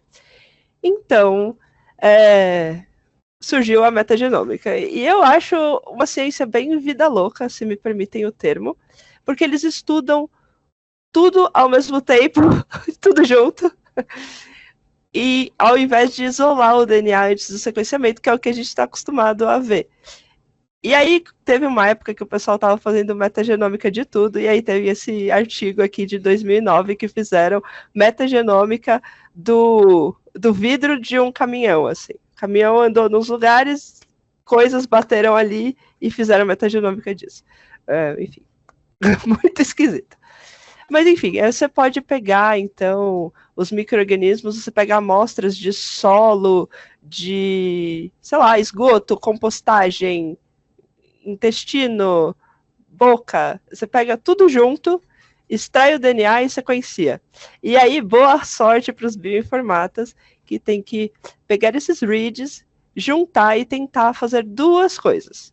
A gente tem que tentar saber quais reads, quais genes montados ali, ou RNAs, né, quais transcritos, são de qual organismo, e também tentar descobrir genes capazes pela função. Então, vamos tentar descobrir genes relacionados a processamento de carboidratos. E aí a gente sabe como que organismos, de maneira geral, lidam com carboidratos. Qual é a conformação mais parecida, mais provável de um gene que vai ter tal função. Enfim. Então, associando a abundância e a função e essa ligação entre organismos, material genético e função. Então, essa é a metagenômica que nós também não vamos falar mais neste evento. Então, tá. Um exemplo, né, de aplicação para a metagenômica seria o seguinte. A gente poderia usar a metagenômica para identificar bactérias patogênicas em uma amostra, poderia ser humana, poderia ser de plantas, enfim. E aí, identificando, sabendo quais são as bactérias que lá estão, a gente poderia tentar identificar fagos, que são esses vírus que têm esse formato de nave espacial, que se ligam e conseguem lisar, ou seja, matar essas bactérias. E aí, isso poderia ser uma forma de tratamento muito direcionada para eliminar as bactérias. Aí a ideia seria fazer um coquetel de fagos, porque aí você diminui o risco das bactérias ficarem resistentes aos fagos, e isso seria uma alternativa ao problema dos antibióticos e as superbactérias e a geração de resistência a antibióticos que a gente vê. Então, seria uma ideia. Ainda não está em estado tão avançado assim, mas é uma ideia que está sendo investigada. Tá, só um minutinho. Vamos lá. Outra coisa que a bioinformática outra, digamos, sub-área da bioinformática seria essa predição de estruturas 3D que o Léo já pincelou. Então, com base nas sequências, a gente sabe, por exemplo, para aminoácidos, se eles são mais hidrofílicos ou hidrofóbicos, a gente tem algumas dicas e a gente tem dados que já existem de outras sequências já conhecidas. A gente poderia usar essas informações para tentar prever as estruturas tridimensionais, tanto de proteínas quanto de RNAs. Eu não sei se fazem isso para DNA, eu acho que não, né? Não sei se alguém tiver algum comentário sobre. Mas, enfim, eu vejo falando mais para proteína e para RNA, tentar, com base na sequência, prever a estrutura final. E não só isso, tentar prever a interação entre proteínas, entre proteína RNA, proteína DNA e até a ligantes. Então, essa é toda uma área que essa sim vocês vão ver com a Angélica. Então, formalizando, nós temos, então, a análise de proteínas, que é o estudo de identificação de proteínas e peptídeos, frequentemente utilizando dados de espectrometria de massa. Tem também a predição da estrutura de proteínas e RNAs, que utilizam modelos computacionais para prever a conformação tridimensional de uma proteína ou RNA a partir da sua sequência de aminoácidos ou nucleotídeos, o que é crucial para entender a função. Em biologia tem essa coisa que, frequentemente, a forma explica a função. Então, a gente saber a conformação dá uma boa dica do que ela age. Que eu acho que o Léo até falou, se você sabe qual é o sítio catalítico, você sabe o que ela faz. E agora, a última parte aqui dessa divisão abstrata aqui de sub-áreas da bioinformática seria o desenvolvimento de ferramentas e bancos de dados para fazer tudo isso, né? Por si só, elaborar uma ferramenta e um banco de dados também é uma área da bioinformática muito importante. Então, já existem alguns bancos de dados muito importantes que a gente sempre usa como referência e também algumas ferramentas muito consolidadas, mas está toda hora nascendo novas, né? Estamos sempre atrás de uma nova forma de analisar mais rápido, como eu falei, né? A questão do alinhamento, quanto mais rápido, melhor, quanto mais fidedigno, melhor. Então, vamos formalizar isso. Então, tem essa área da bioinformática, que é o desenvolvimento de ferramentas e bancos de dados, então, que compreende a criação e manutenção de bancos de dados biológicos para armazenar e organizar informações genéticas e proteicas. Não sei se vocês sabem, mas quando a gente publica um artigo que tenha utilizado dados de sequenciamento de DNA, RNA, a gente é obrigado a depositar isso até para contribuir mais para o conhecimento, né? E para aumentar a reprodutibilidade, etc. Então, esses bancos são muito importantes e são muito consultados. Existe também o desenvolvimento de software e algoritmos para novas análises e para automatização de processos. E tem também uma área muito interessante, que eu vou dar um exemplo aqui, que é a biologia computacional. Ela envolve a modelagem e simulação de sistemas biológicos complexos, como as vias metabólicas e redes de regulação gênica. Eu vou dar um exemplo aqui interessante. Para mim, espero que para vocês. Então, tem esse biólogo chamado Craig Venter, ele é estadunidense, e ele trabalhou no genoma humano, ele publicou o próprio genoma dele, ele é uma figuraça da área, assim. E aí ele e a equipe dele pegaram um iate e foram coletando amostras de água de organismos de mais de 40 locais em várias rotas marítimas. Eles fizeram metagenômicas, eles começaram a reunir bastante dado de micro-organismo. E aí, em 2010, eles publicaram um trabalho sobre a primeira célula viva a ser controlada inteiramente por um genoma sintético. E eles fizeram um design de genoma in silico partindo de um micoplasma, esse micoplasma micoides aí. E aí, eles fizeram no computador, em sílico, totalmente em sílico, qual ia ser o genoma dessa bactéria nova. Eles inseriram algumas marcas d'água, que são marcações no DNA, para garantir que o genoma que tivesse lá era o sintético, era o novo, não era o da bactéria que eles usaram como base. E aí eles validaram isso computacionalmente e criaram o Mycoplasma laboratorium. Ele seria o menor organismo, eles queriam criar um organismo mínimo, né? Tipo, o menor que tem, um bichinho mínimo que consegue se replicar sozinho. É esse Mycoplasma laboratorium. Ele tem 473 genes e o genoma dele tem apenas 1 milhão de pares de base.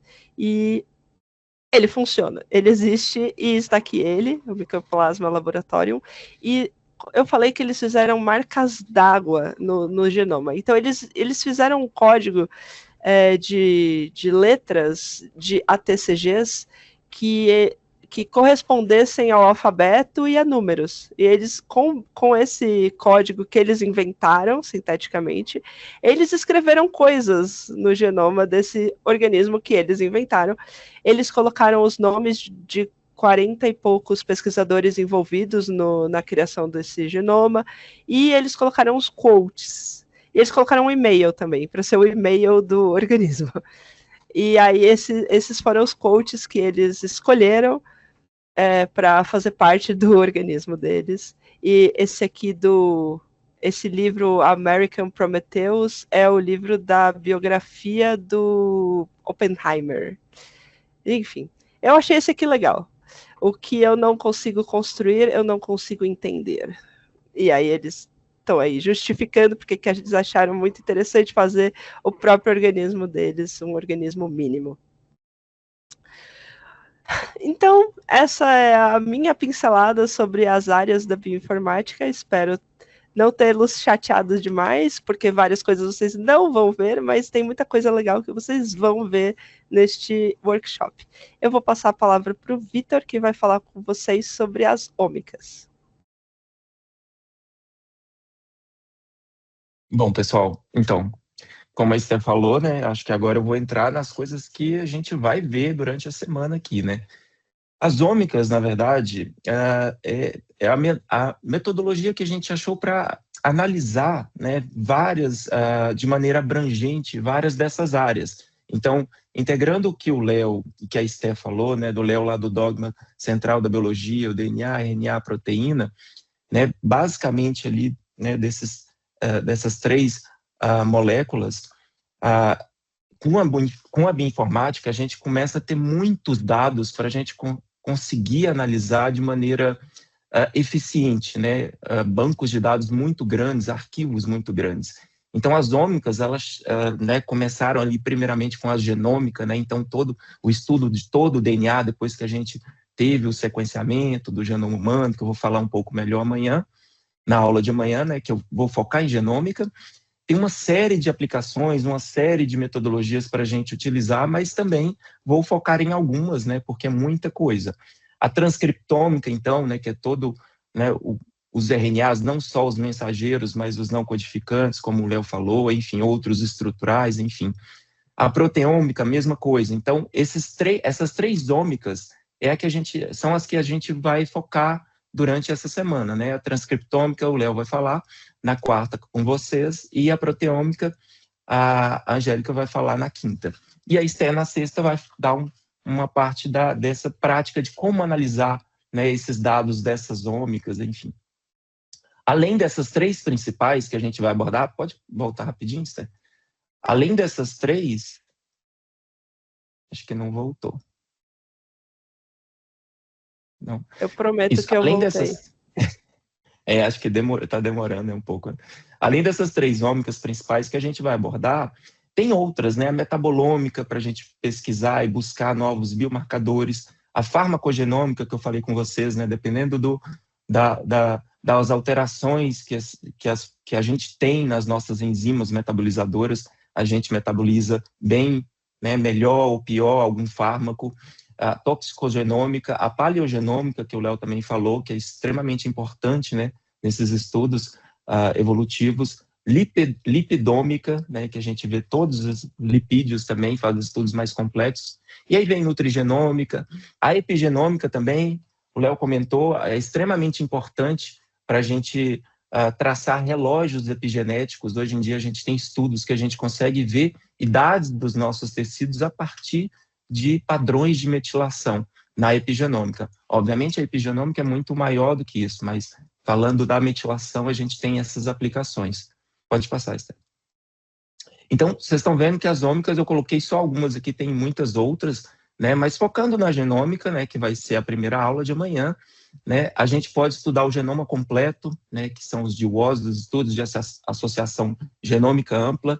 A gente pode estudar genes específicos, alterações específicas, como o Léo falou, né, as variantes genéticas, as SNVs, né, as variantes genéticas as variantes de nucleotídeo único, as CNVs, que são as cópias de genes, né, são grandes blocos de inserção e deleção, entre outras estruturas, né? Então, a gente pode estudar a genômica, né, o DNA, de várias formas, várias perspectivas, né? E a genômica é a base da medicina de precisão.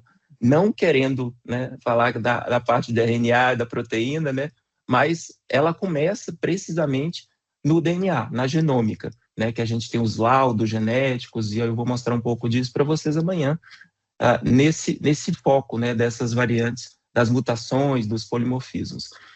Enfim, entre as aplicações, a gente tem vários testes genéticos em câncer. Eu coloquei em câncer porque talvez seja as doenças que estão mais padronizadas, essas análises, né, principalmente para diagnóstico, para laudos moleculares.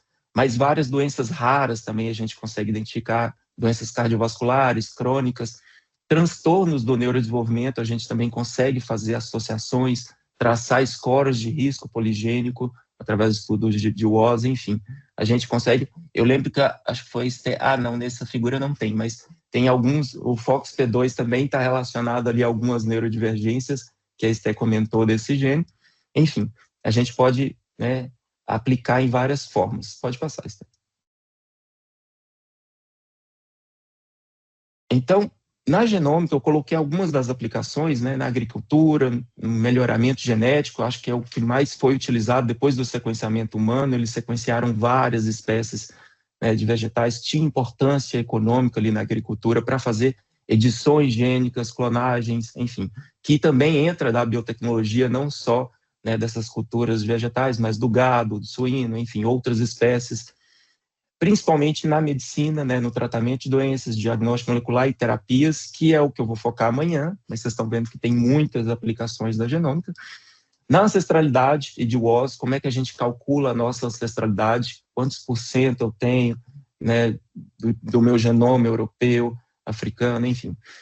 Calcular riscos poligênicos de diversas condições, e genética de populações também, né, questões evolutivas, enfim. E para edição genômica também, o CRISPR, né, talvez seja uma ferramenta hoje em dia mais poderosa para a gente conseguir editar genes, né, e já fazem isso, tem estudos de terapia gênica, né, fazendo essas edições, que dependem completamente da genômica, obviamente também das outras ômicas, mas principalmente da genômica. Pode passar isso. Bom, a outra ômica principal é a transcriptômica, então, né, como o Léo já falou bastante, eu não vou me atentar muito, mas estuda, então, todos esses conjuntos de RNAs produzidos a partir do DNA, não só os que são codificantes, mas os que não são, né, quais esses genes, né, estão ativos, em qual intensidade, a gente estuda isso também a partir do sequenciamento do RNA, né, o RNA-seq, ele muda conforme o tecido, o momento, a doença, a condição que você está aplicando. De novo, em perfis de expressão, né, em câncer já são bem documentados, clusterizados. Acho que câncer talvez sempre tem um padrão ali nas ômicas, né, nas principais ômicas de melhor estudo, né, na resposta imune, na inflamação, enfim. Isso vocês vão ver também na quarta-feira um pouco com o Léo. Pode passar, Stan. E dentre as aplicações também, é a mesma coisa que eu já falei, esses perfis de expressão, a classificação de tumores, né, a subtipagem molecular e o prognóstico da doença, e aí você pode aplicar com a farmacogenômica, qual medicamento você vai utilizar com aquela pessoa que tem aquele determinado tipo de câncer, e se ela consegue metabolizar aquele fármaco, isso já é usual, né, você direcionar essa terapia, não só da utilização do fármaco, mas de qual tumor que você tem, né, a resposta, então, desses fármacos, né, dessa terapia, se precisa ajustar a dosagem ou mudar o medicamento. Estudos de single cell, né, estudos de células específicas do nosso corpo, identificando e sequenciando células individualmente para encontrar novos grupos ou novas células mesmo, que têm funções diferentes ali. E biomarcadores, né, que também é uma das principais aplicações da transcriptômica. Pode passar.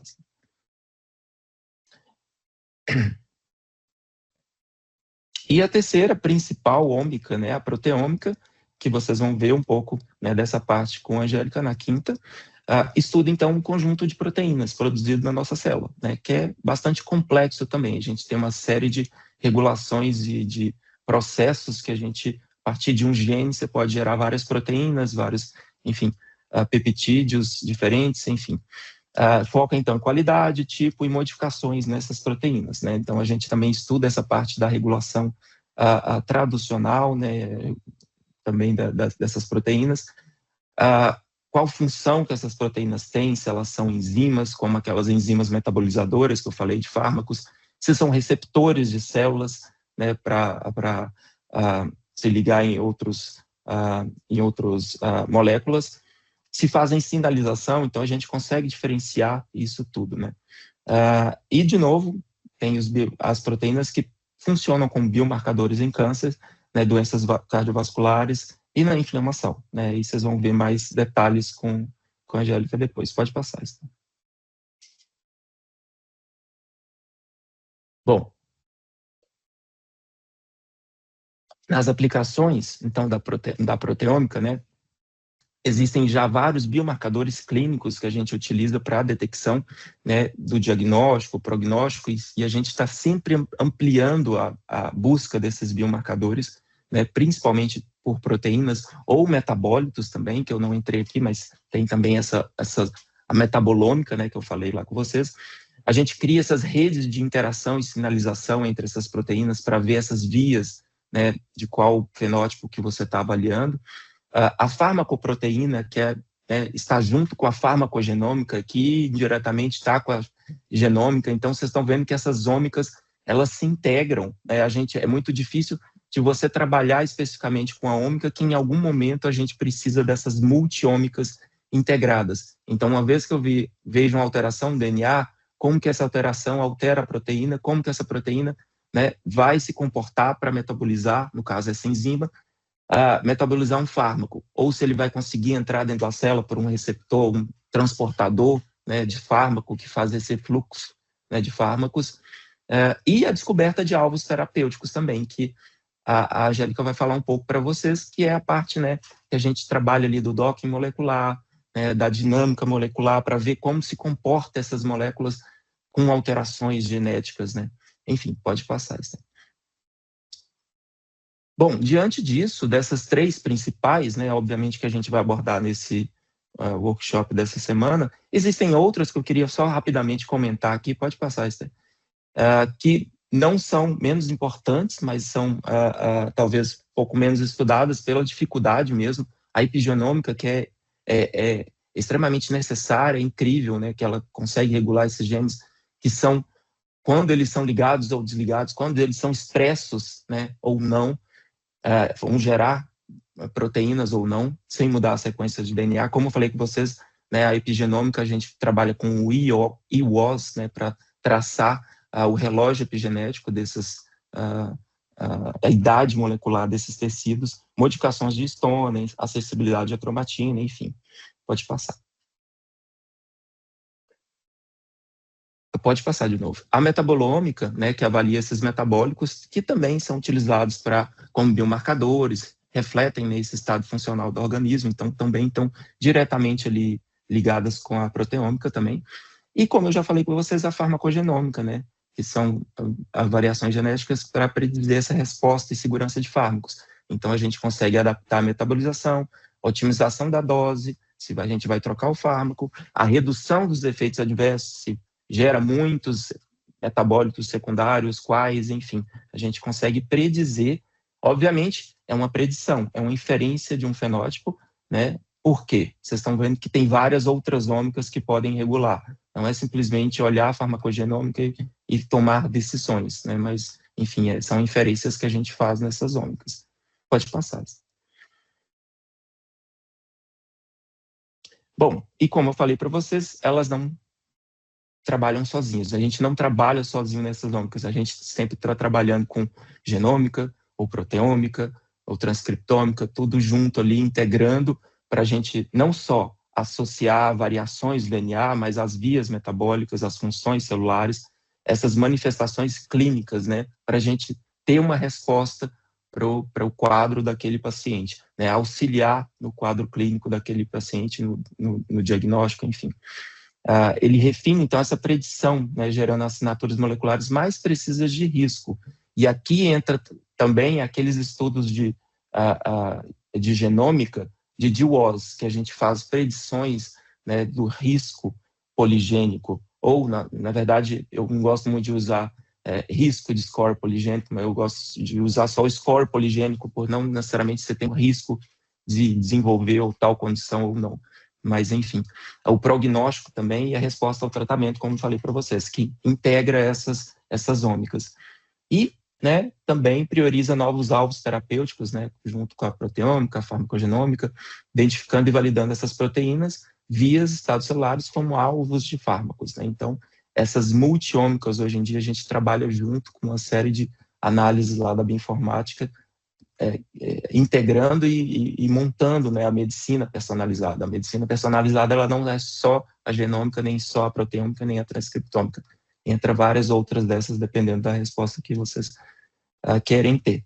Bom, isso é o que a gente vai olhar, essas 3 principais ômicas, né, ao longo da semana aí, e pode passar, Esther.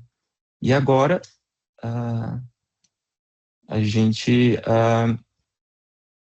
Agora vou a passar gente a vai palavra dar para aí, a gente vai dar aí um espaço para vocês nos contarem o que vocês acharam mais interessante até agora, algum termo que vocês tenham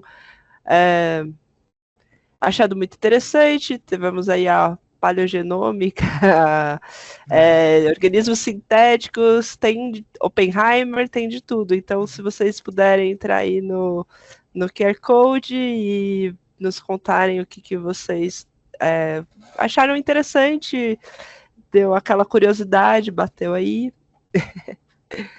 E aí, acho que já deu tempo de vocês olharem o QR Code. A gente vai tentar pôr colocar no chat também, para vocês colocarem. E agora a Angélica vai nos falar um pouco sobre a LGPD, famosa. Vocês viram que como eu sou de exatas, que gosto de proteína, eu fiquei com essa parte de leis, né? Quando todo mundo falou de dogma central, ômega, essas coisas, eu fiquei com lei, né? Então vamos lá. Pode passar, tá bom, obrigada, já. Então, antes de a gente começar a falar da própria lei, né, geral de proteção de dados, a LGPD, vamos falar um pouquinho, pensar nos genomas e suas promessas e perigos. Pode passar, Esther? Angélica, eu não sei se seu microfone tá baixo. Consegue dar uma olhadinha? Percebi. Tá. O áudio tá muito baixo. Foi melhor? Melhor? Tu que aqui em cima. Pra mim tá melhor. Ok. Sei. Então tá bom. Bom, então vamos lá. Ok. Pode passar, Esther? Então, com tudo que foi falando, o que a gente observa? É que tem um grande volume de dados genéticos, hoje em dia a gente consegue extrair e sequenciar, ter o DNA, seja o exoma ou o genoma, muito mais rápido e muito mais barato. Hoje em dia nós conseguimos ter testes genéticos muito mais baratos. A gente pode sequenciar o DNA muito mais barato do que há 5 anos atrás, por exemplo. E isso vai permitir exatamente o que o Vitor falou, né? Uma das áreas que está mais desenvolvendo é a medicina personalizada, a medicina de precisão, onde com os dados do seu DNA você consegue ter tratamento especializado, porque eu sei qual é o fenótipo dessa pessoa, qual é a doença que ela tem, e eu posso tentar descobrir através do sequenciamento de DNA qual é a variante que causa esse genótipo, que causa essa doença. E aí, com isso, eu posso tratar mais diretamente, mais no foco. Então, eu tenho uma medicina personalizada. Outra coisa, posso ter uma nutrição de precisão, ou como o Vitor falou, a parte de farmacogenética. Se eu sei o que está causando a doença, eu posso também ver se aquele fármaco ele vai interagir com a proteína. Se tem uma mutação ali, será que aquela mutação ela vai interferir na interação do fármaco? E aí, se essa mutação, se essa variante tiver algum problema, causar alguma alteração, então talvez seja melhor pensar em uma outra abordagem. Outra coisa é uma otimização de performance. Imagina você tendo toda essa informação, você consegue fazer com que atletas de alto rendimento podem alcançar o seu potencial máximo. Mas nem tudo é maravilha. Nós também temos o perigo, porque o DNA é único, é como a nossa digital. E aí, se eu sei que eu tenho predição a uma determinada doença, o que isso pode causar?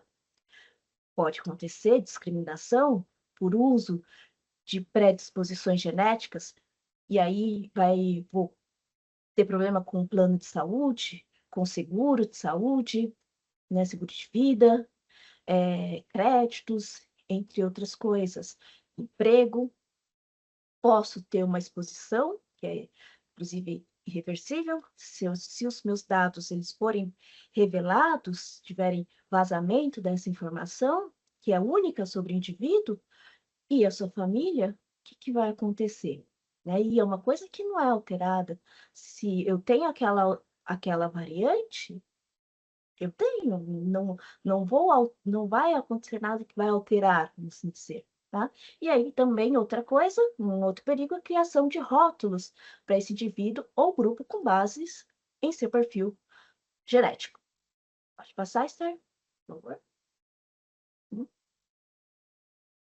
E mais do que um dado individual, o que nós temos é um legado familiar. Aqui, por exemplo, nós trabalhamos com pessoas que têm uma cardiopatia, e aí a gente vai investigar, vai fazer o rastreamento familiar. Então, além do indivíduo, a gente também vai ver o pai, a mãe, os filhos, os irmãos. Então, não é a informação, ela tem um caráter peculiar, porque ela fala do indivíduo, mas ela também vai falar dos seus familiares. E ela também vai falar daquele grupo étnico, né? Que foi o que o Léo, o Victor e a Esther falaram, né? E aí, como que a gente pode tratar isso? Pode passar? Então, a gente precisa tomar cuidado para que a genética não vire uma sentença, né? Então, como eu disse, recusa de apólices ou aumento de prêmios para seguro de vida ou de saúde, emprego, se eu sei que a pessoa que está lá, candidata, ela tem algum risco genético ali de uma doença cardíaca e o trabalho, ele precisa ser não ficar só sentada, ter uma coisa, né, para se mover, então eu não vou contratar a pessoa porque ela tem um risco de sofrer um infarto, por exemplo, né? Relações sociais, então vou ter aquela discriminação, porque eu sei de toda a informação genética através dos testes genéticos. Pode passar?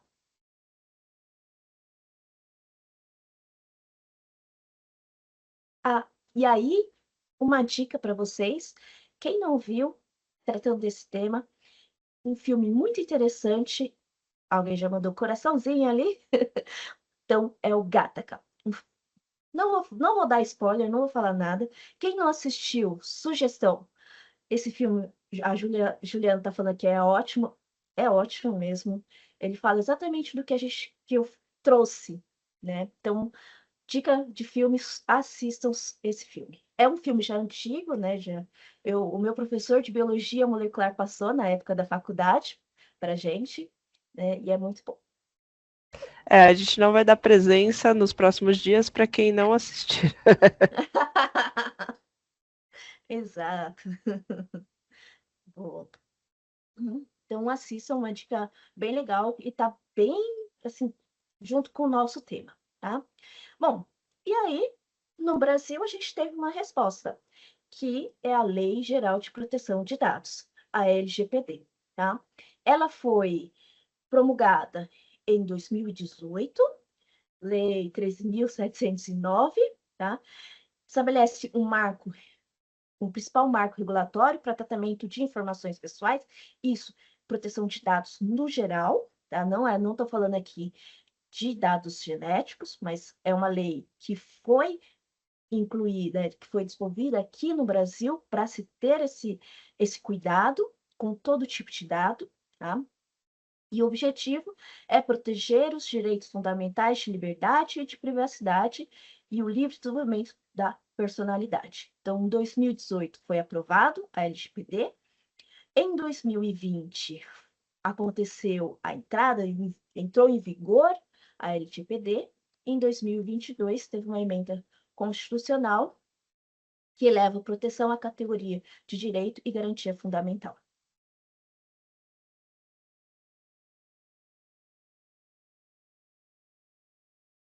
E a LGPD, ela trata os dados, eu tenho os meus dados pessoais, que tem dados públicos, vamos assim dizer, e eu tenho dados sensíveis.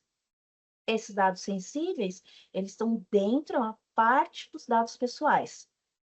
E esses dados sensíveis são exatamente essa categoria de dados que, por sua natureza, podem gerar discriminação e, portanto, exigem um tratamento mais rigoroso. Tá? Então, na LGPD, no artigo 5º, define dados pessoal sensível como dado pessoal sobre origem racial e étnica, convicção religiosa, opinião política, filiação a sindicato ou a organização de caráter religioso, filosófico ou político, dado referente à saúde ou à vida sexual, e aí está destacado em negrito, que dentro desse artigo 5º da LGPD, dado genético ou biométrico, quando vinculado a uma pessoa natural. Então, quando a gente fala de dado genético ou biométrico, nesse caso, ele também tem, ele trata pela LGPD como um dado sensível, tá?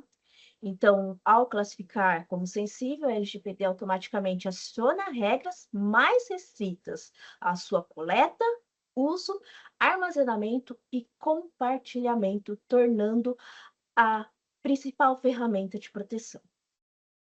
Vou parar aqui só um pouquinho, só para responder a pergunta, que também são só alguns slides, né, dessa parte. Como que funciona quando um dado está na AWS? Se esse o dado primeiro é daqui do Brasil, então já está relacionado, a gente já precisa ser regulamentado por leis brasileiras, tá? E por mais que esteja na AWS e a AWS está lá, não é, tá lá nos Estados Unidos, por exemplo, mas mesmo assim, ainda assim eu preciso tratar esse dado como dado sensível, porque ele entra também na LGPD, tá? Se o dado for estrangeiro, né, mas ele é tratado aqui no Brasil, mesma coisa, também entra na LGPD, tá?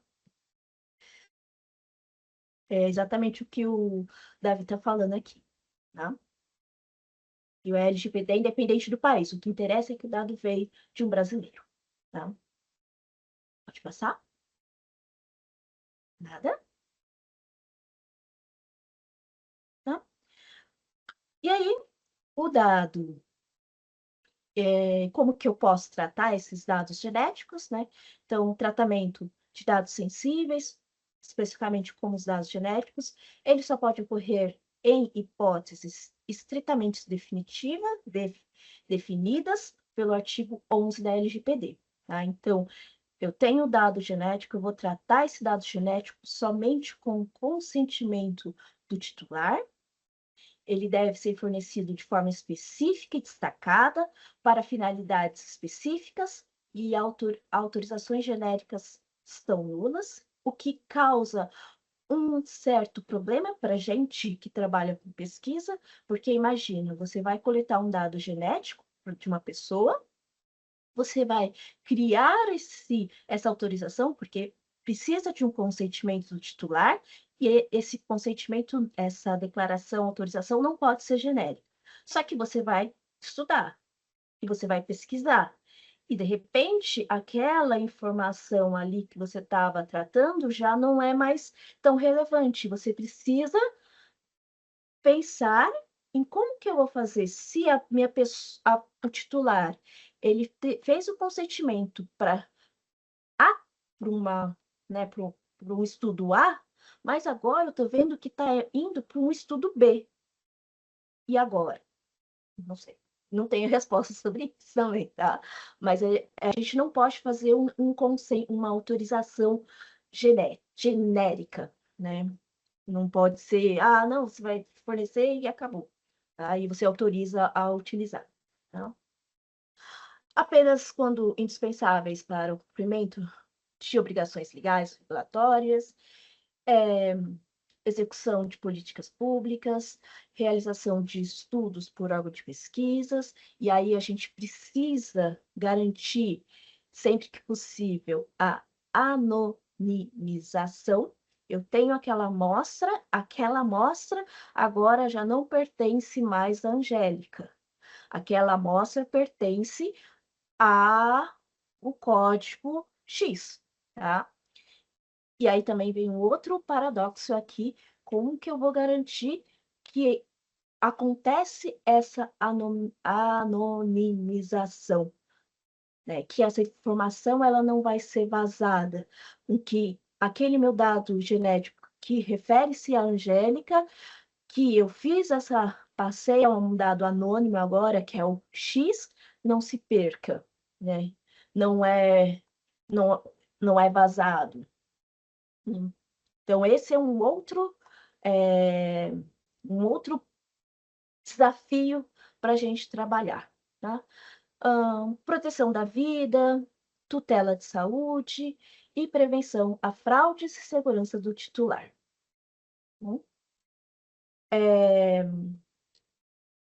Com relação ao princípio de não descriminalização, no artigo 6º, ele fala que ele diz da impossibilidade de realização de tratamentos para fins discriminatórios, ilícitos ou abusivos.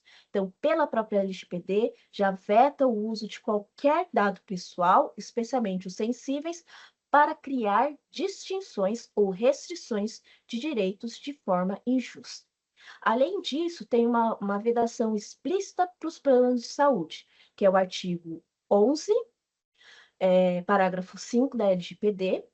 É vetado às operadoras de planos de saúde privados, de assistência à saúde, o tratamento de dados de saúde para a prática de seleção de risco na contratação de qualquer modalidade, assim como na contratação e exclusão de beneficiários. Então, os planos de saúde, eles também não podem fazer discriminação a partir da nossa informação genética.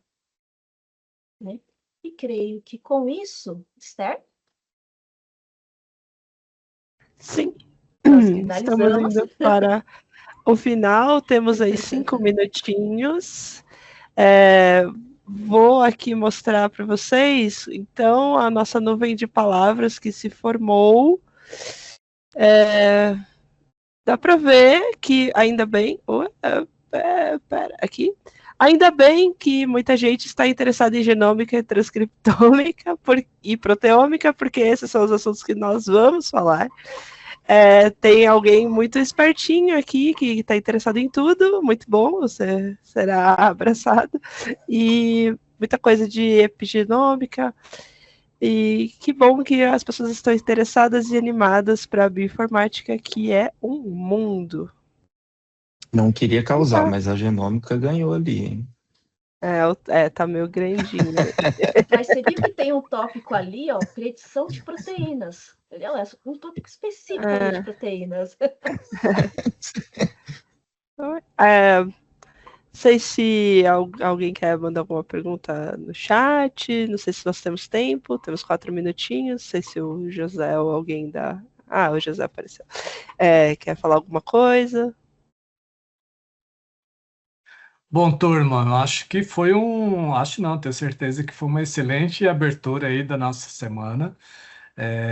Conseguimos aqui atender a expectativa do tempo também, porque tempo até para o nosso público é importante a gente poder acompanhar e saber que todos os dias a gente vai conseguir cumprir aí dentro do horário.